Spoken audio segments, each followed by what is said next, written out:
Hi everyone, this is Diana Berringer, and following is my case analysis of Chase Sapphire, creating a millennial called brand.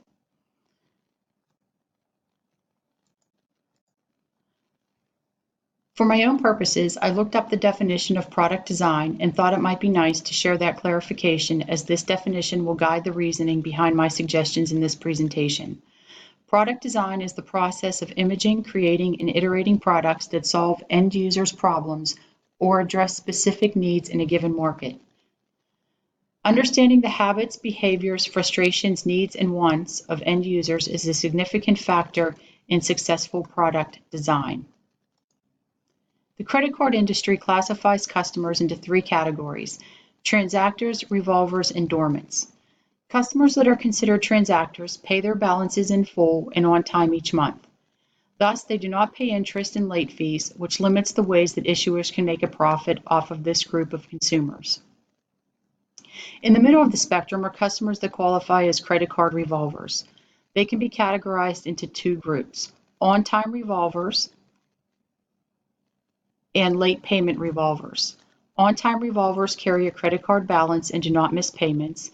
Late payment revolvers carry a credit card balance also, but occasionally miss payments. Finally, at the end of the spectrum are dormants. Dormants carry credit cards but do not use them frequently.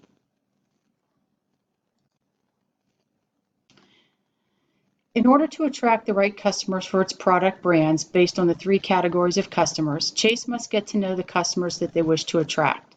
Following are the steps that will lead them to the right product design. First, they need to identify the target market and their expectations, wants, and needs. Second, they need to determine segmentation basis for individuals in the target market with similar characteristics and needs. Further segmenting the categories of customers will help the marketing team to provide customized products to individuals in a particular segment and gain a competitive advantage. Based on the criteria given for the three categories of customers, I suggested the following segmentations. Geographic, based on city size. Research shows that customers living in large to medium-sized cities or the suburbs prefer using a credit card to pay for purchase invoices. Demographic segmentation using age and income as variables. Using the age variable will inherently provide insight into other demographic variables such as life stage and birth era. This variable will also provide insight on the methods of communications for the product and its features that will be most effective. Using income as a variable will provide insight into the customer's potential frequency of card usage. For the psychographic segmentation, I suggested lifestyles and needs as variables. By using lifestyles and needs, Chase will be able to identify its customer values and interests and provide customized rewards and benefits accordingly. For the behavioral segment, I suggested using usage rate and purchasing details as variables.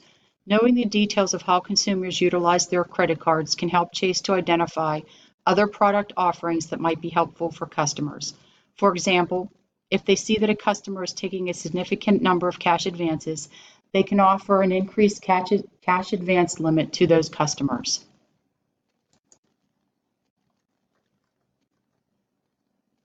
The third step, Chase must get to know its competitors. By getting to know its competitors, Chase will be able to effectively communicate to its target audiences the advantages of the Chase products and point out their superiority over the competitors. Once they get to know their customers and competitors, the fourth step should be to develop a marketing strategy that will promote specific brand products to each segment via identifying product features and unique selling propositions.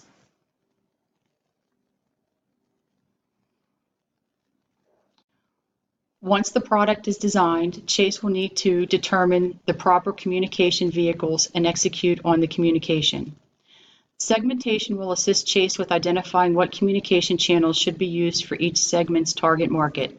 This is a significant step, as using the incorrect channel will prevent the target audience from receiving the product offers, thereby resulting in market failure. For example, if Chase is using a Facebook business page to promote its product and a majority of the target audience either does not use Facebook at all or may use Facebook but not for this purpose, Chase's marketing effort has failed and cost the company unnecessary use of monetary and other resources. And finally, the last step, they need to monitor the segment behavior so that they can adjust market targets and size to ensure that their original segmentation is effective.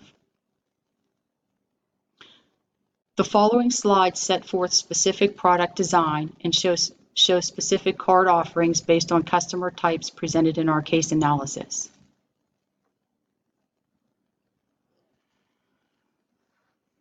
Product design for the transactor group should be a premium product offering rich and exclusive rewards and benefits to cardholders.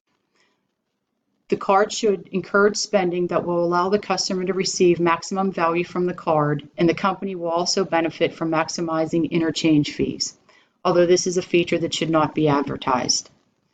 Some of the features that I have suggested for transactors include a diversified rewards program that includes generous rewards and low redemption rate for a vast array of expenses, including travel, lodging, car rental, entertainment, and gas purchases. The focus should be on encouraging these cardholders to utilize their Chase Sapphire cards for all purchases and life experiences. Co-branded rewards should also be offered, as transactors may use their credit cards for work travel and will appreciate the loyalty program rewards with merchants. Benefits should also include priority access to events and clubs to provide a feeling of exclusivity. Higher monthly credit limits. Some transactors may prefer to put one-off big-ticket purchases on their credit cards, and offering them a higher credit limit combined with a generous rewards program may entice them to charge their big purchase instead of taking out a bank loan. Offering other Chase products at introductory rates. Special offers related to other Chase products, such as checking accounts or mortgages, may be found helpful by this group. Finally, offering them an app to make purchases using a digital wallet. This feature demonstrates the card's convenience and ease of use.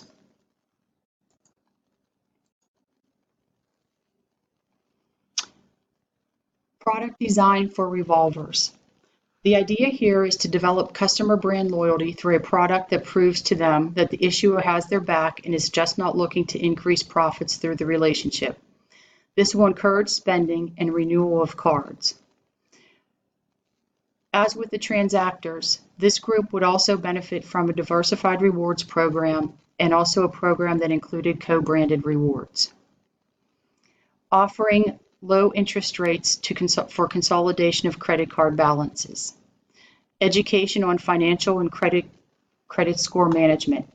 Issuers can offer budgeting tools that will help cardholders track their credit card spend and forecast potential cash shortages.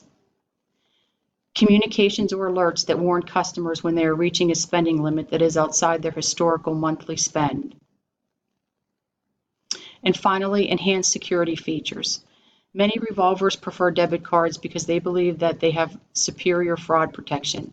This feature is a can't-lose strategy, as the Card Act has mitigated both the profitability and popularity of unsecured cards for customers with bad credit.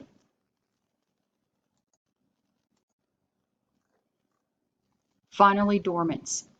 Product design should focus on revitalizing customer relationships by reinforcing the value of holding the Chase Sapphire brand and communicating the benefits of such. Some of the features could include offering a lower annual renewal fee, offering cash back, as research has shown that cash back rewards are preferred by 61.3% of cardholders. Starting small, they could offer target reward programs with the purchase of low-ticket items, get the customers to activate the card, and then offer enhanced rewards. They can send special messaging regarding seasonal promotions and sweepstake offers. For this group, it might benefit them to employ an EMOB program. By focusing marketing efforts on the first 90 days of which a cardholder owns a card, issuers can drive activation and usage. They can make special offers and rebates available during these first 90 days. The actions the cardholders take within the first 3 months on book set the stage for how they will behave in the future. Finally, as some of these cardholders may have low credit scores from prior financial troubles. Providing a card that offers a high likelihood of approval will be beneficial to them.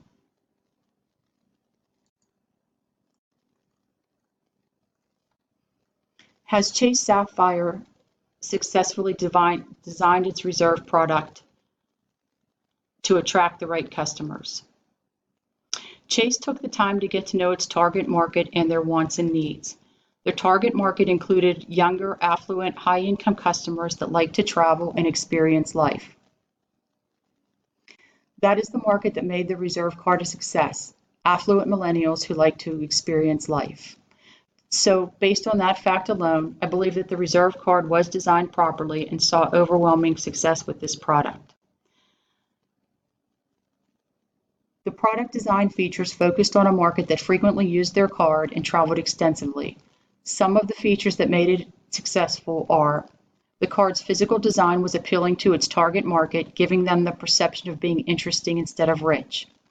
The rewards and benefits program included travel benefits such as a $300 annual travel credit, a plethora of travel and dining rewards, access to airport lounges, and a $100 application fee credit for global entry or TSA PreCheck. Chase also revised their approach to communicating the product to its affluent millennial customers via social media and celebrity influencers, effectively reaching their target market.